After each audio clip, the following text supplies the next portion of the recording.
Most people think old men like me spend their days talking about weather or arguing over chess moves at the park. But let me tell you something. One summer, many years ago, I stole a helicopter. Not for money, not for war. I stole it for love. And not just any love, the kind that makes your heart beat like rotor blades, loud and wild. They said I was crazy. Maybe I was. But if I had to do it all over again, I'd do it twice. So sit back, kiddo. Let me tell you how a love-struck idiot with zero clearance took off into the sky and never really landed. They say your 20s are made for dreaming and maybe for doing the dumbest, most beautiful things you'll ever do. Back then, I was all elbows and ambition. Just a 20-something rookie mechanic, freshly assigned to a sleepy training airfield where no one knew my name, but every aircraft seemed to whisper mine. I wasn't a pilot yet, just a boy with dirty hands and a head full of sky. The airfield wasn't much, just a few rust-stained hangars, gravel paths, and the smell of oil and sunburned hope. I spent most days elbow deep in metal and engine grease, dreaming of the day I sit in the cockpit for real. Then came Lena. She was from Uppsala, Sweden. I still remember how she said it, with that soft S and the bright little lilt at the end. A botany student on exchange, spending a summer cataloging regional plant life. Why she was near our dusty airfield, full of engines and fuel drums, I'll never understand. But there she was, sketchbook in hand, squinting at weeds and wildflowers near the fence. I first noticed her sketching dandelions. Thought she was lost. I made some dumb joke like, looking for flowers or landing gear. She didn't laugh, not at first. Just looked up, smiled that small Swedish smile and said, "Flowers don't crash." I didn't have a comeback. I just stood there, stunned, probably blushed. Over the next few weeks, we saw each other more. She'd show up around midday, always with that worn leather notebook, scribbling notes, brushing hair out of her eyes. We started talking. Small things at first. The weather, plants, airplanes. I'd point out old helicopters. She'd point out mushrooms I never noticed growing near the shed. Her English was nearly perfect, but her accent wrapped every word in something musical. She said hanger like hunger and sky like she missed it. I didn't mind. I hung on every word. We started walking together in the evenings. I told her about engines and lift and the first time I felt a helicopter shake under my fingers. She told me about forests in Sweden, about how moss only grows on the north side of trees and how sunflowers always follow the light. We danced once at a county fair, the kind of night where the lights are too bright and the lemonade too warm. An old Elvis song came on. I held out my hand. She took it. We danced like neither of us had done it before, and we probably had it. There was one evening golden hour, as photographers say, when she sat cross-legged in the grass and told me about midsummer in Sweden. Bonfires, songs, wildflowers in the hair. I just watched her talk. The way she moved her hands. The way she tilted her head when something made her think. And that's when it happened. Not loud, not sudden, just quiet and certain, like turning a corner and seeing home. I realized I was in love with her. Not in the fireworks way. In the sunflower way. The kind of love that slowly turns you toward someone day after day until you can't remember where you started. Love, when it truly begins, doesn't announce itself like a parade. It arrives like morning mist, gentle, almost unnoticed, until suddenly everything is drenched in it. That's how it was with Lena. After that first dance under the sticky fairground lights, something between us quietly shifted. We didn't talk about it, we didn't need to. Our hands found each other more easily. Our silences grew softer, fuller. She'd wait for me after shifts with cold lemonade and warm laughter. I'd walk her back through fields of long grass, our shoulders bumping, stars pressing low in the sky. The air between us buzzed like a guitar string. One night, while lying in the bed of an old pickup truck beneath a swarm of stars, she whispered, "I've never felt like this before." I remember turning toward her, my chest tight. "Like what?" I asked. She paused. "Like I belonged somewhere I wasn't supposed to find." I didn't say anything right away. My heart was too busy stumbling over itself. I just reached out, wrapped her pinky with mine, and we lay there, tethered, the crickets playing back up to a moment I wanted to last forever. But forever has a way of running out. It started with an envelope. She showed up at the airfield one afternoon, that leather notebook clutched to her chest. Her face was pale. "It's from the program," she said, voice small. "My flight home is in 3 days." 3 days. I blinked. It didn't make sense. We were just beginning. I hadn't told her. I didn't say I love you. I had thought it, dreamed it, but I'd been waiting for the perfect moment, as if love needed timing instead of courage. And now I was out of time. The next few days were strange, unreal. We didn't talk about the flight. She acted like it wasn't happening. We still laughed, still kissed, still lay under the stars like the sky wasn't about to split us apart. But something shifted in her eyes. There was a softness there, and a sadness too, like she was memorizing me, like every glance was a goodbye folded inside a smile. On her last night, we sat near the runway on a blanket, watching a plane take off in the distance. She leaned her head on my shoulder. "Promise me something," she whispered.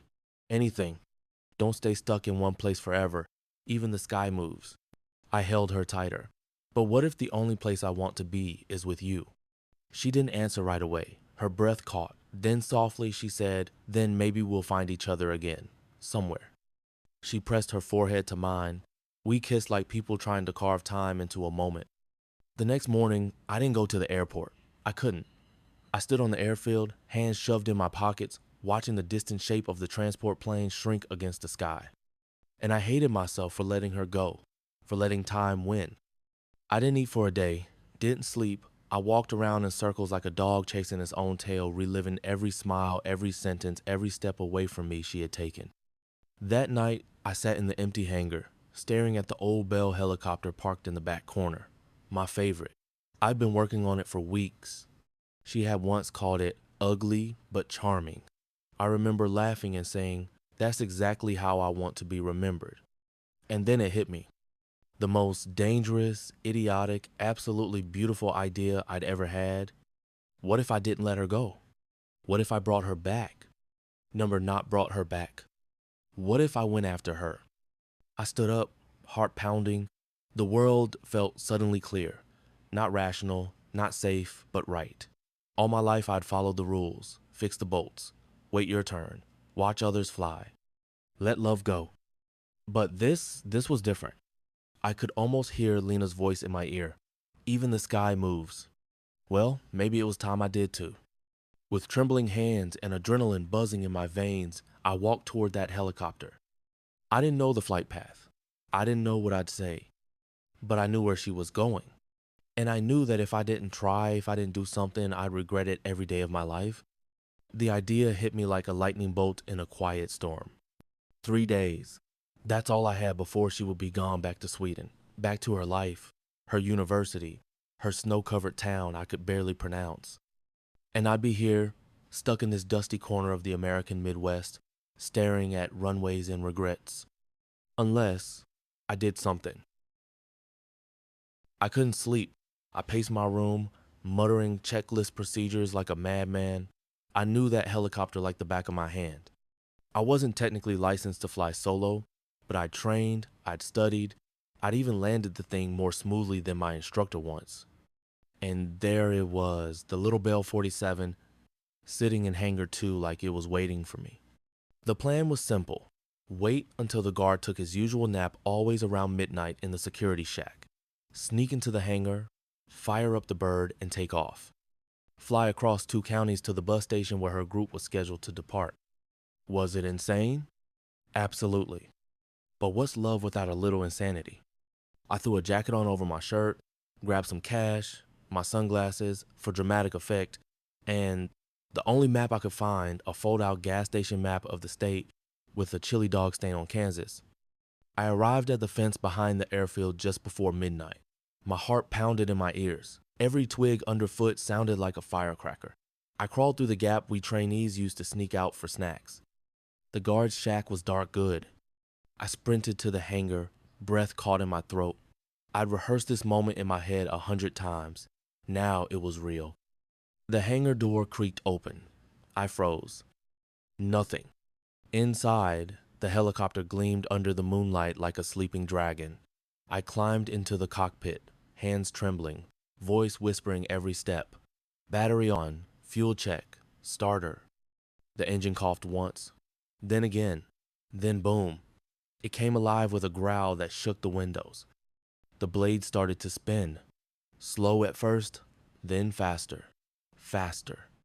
And suddenly, I wasn't a trainee anymore. I was a man on a mission, with nothing to lose and a heart full of altitude.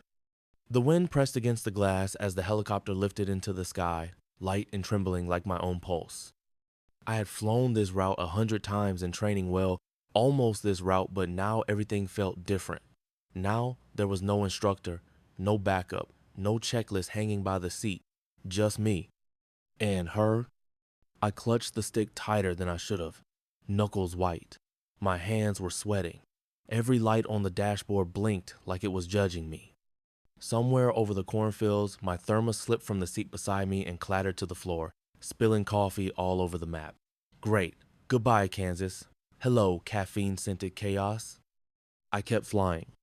Below me, the earth rolled out in neat patches of green and gold, stitched together like a worn quilt. I passed over rivers that shimmered in the morning sun and grain silos that looked like children's toys from this height. The world was peaceful. I was anything but. Would she even want to see me? Would I make it in time? Would I survive the landing? The bus station came into view, a parking lot full of backpacks, waving goodbyes, and clustered students. My heart dropped when I spotted her. She was standing near the back of the bus, hugging someone, brushing a lock of hair behind her ear the way she always did when she was nervous. I circled once, slowly, heads turned, fingers pointed. Someone actually dropped a suitcase. And then I began to descend. The helicopter kicked a cloud of dust into the air as I landed right there in the middle of the parking lot. People screamed. A few clapped. One guy tried to film it but fumbled his phone. I opened the door and climbed out. My legs were shaking so much I almost fell flat on my face. But I stood up straight, pulled off my headset, and walked toward her. She stared at me like she wasn't sure I was real. And then I said it. I couldn't let you leave without telling you I love you. The entire world seemed to hold its breath. She blinked. Once. Twice. Then she dropped her bag and ran toward me. She threw her arms around my neck, and for the first time since I hit the ignition switch, I felt steady. The wind from the still spinning blades whipped through her hair as she whispered into my ear, "You're insane." I grinned. "Only for you." The second the skids touched the grass, I knew I'd done something memorable. The little training helicopter gave a final cough as the blades slowed, slicing the golden afternoon light into a dreamlike haze. I stepped out like some half-baked movie hero helmet askew, heart thundering in my chest, legs a bit wobbly. People were screaming, some in panic, some in awe. And there she was, still standing exactly where I'd seen her from the sky.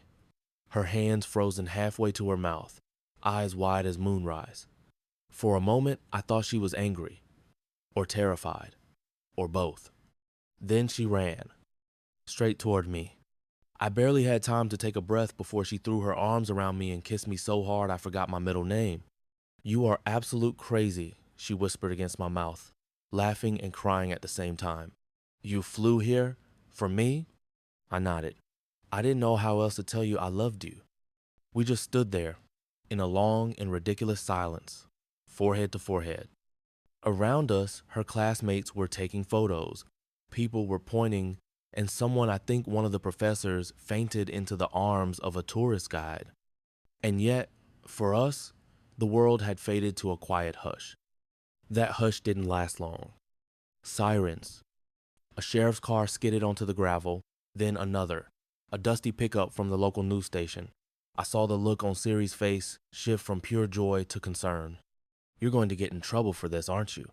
I sighed, glancing back at my stolen, technically borrowed, helicopter. "Yeah, probably." The next hour was something between a courtroom drama and a high school comedy. The officers approached carefully, guns holstered, one hand hovering near the trigger. I raised both hands in the universal gesture of, "Yes, I know, I messed up." They asked me to step away from the helicopter. I obeyed, They asked if I was armed. I said, only with love. They didn't laugh. Inside the station, I sat under a flickering fluorescent light, trying to explain my motives without sounding completely insane. So let me get this straight, one deputy said, scratching his head. You hijacked, borrowed a helicopter without permission to chase down a girl you hadn't even officially asked out yet? I nodded. It sounds worse when you say it like that. There was silence. Then another officer leaned back in his chair, whistled low, and said, You sure you're not in a movie? To my absolute shock, they didn't cuff me. They called my flight instructor.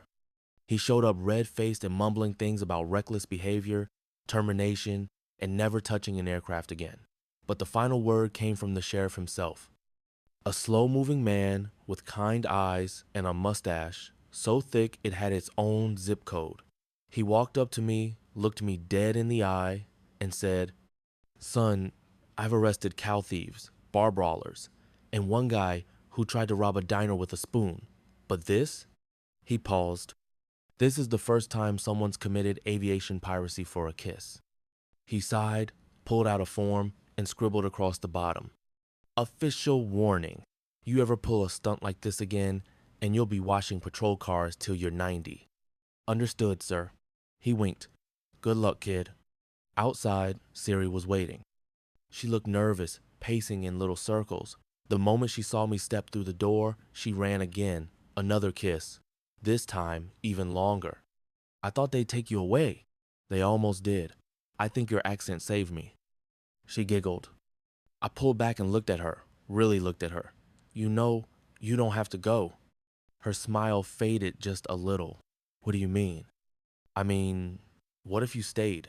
What if we made this more than just a summer story? She hesitated. I was supposed to leave tomorrow. My flight.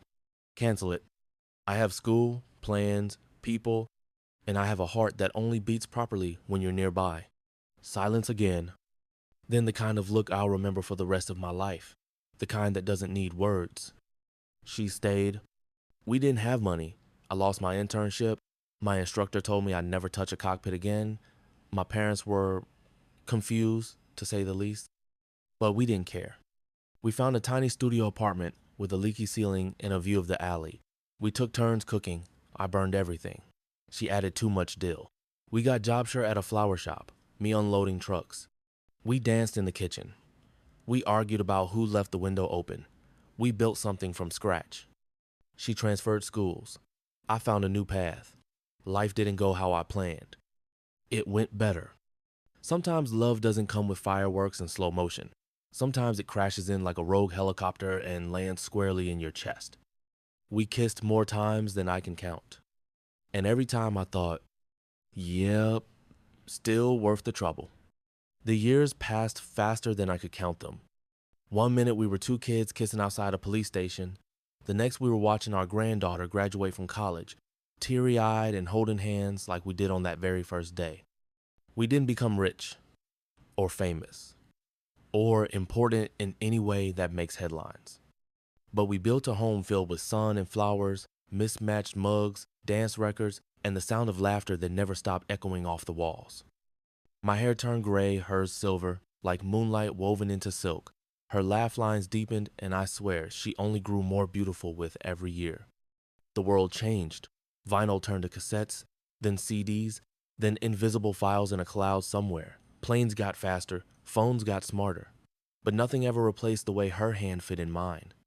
We grew older, slower, quieter sometimes, but never colder.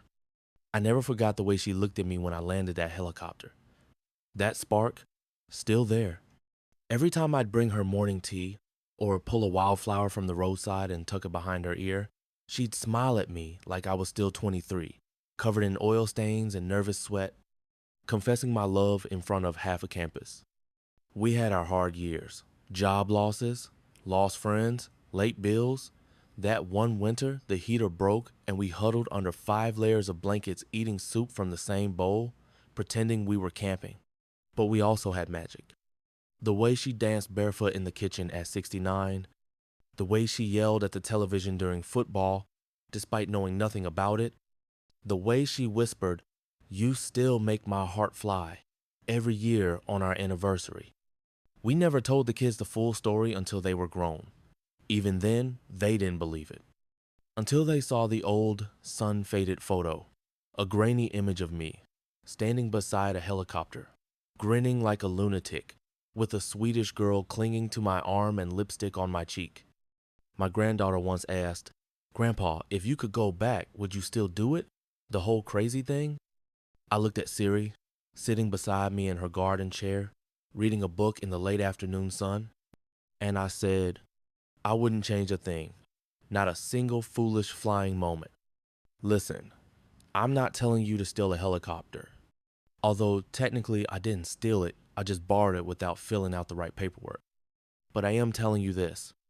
If love taps you on the shoulder, don't wait. If your heart pulls you towards something, don't ignore it, even if it doesn't make sense. Especially then, we all get one ride through this life, one set of sunrises, one soundtrack of laughter, one hand to hold if we're lucky. So don't let fear steal your chance. Kiss the girl, send the letter, jump the fence, take the trip, make the fool of yourself, get your shoes muddy, say "I love you" even if your voice shakes. And if all else fails, well, maybe find a helicopter. Just make sure you land it properly. Now, I sit here with more wrinkles than muscles, sipping lukewarm coffee that Siri still makes too strong. I talk to a camera sometimes. Maybe someone out there watches, maybe not. But if you're listening, hey kid, don't let life slip past you while you're waiting to be ready. Do something ridiculous. Be remembered. Make someone say, "You did what?" And whatever you do, don't forget to subscribe. I'm not done telling stories yet. I've got a few more memories left and maybe one last flight in me.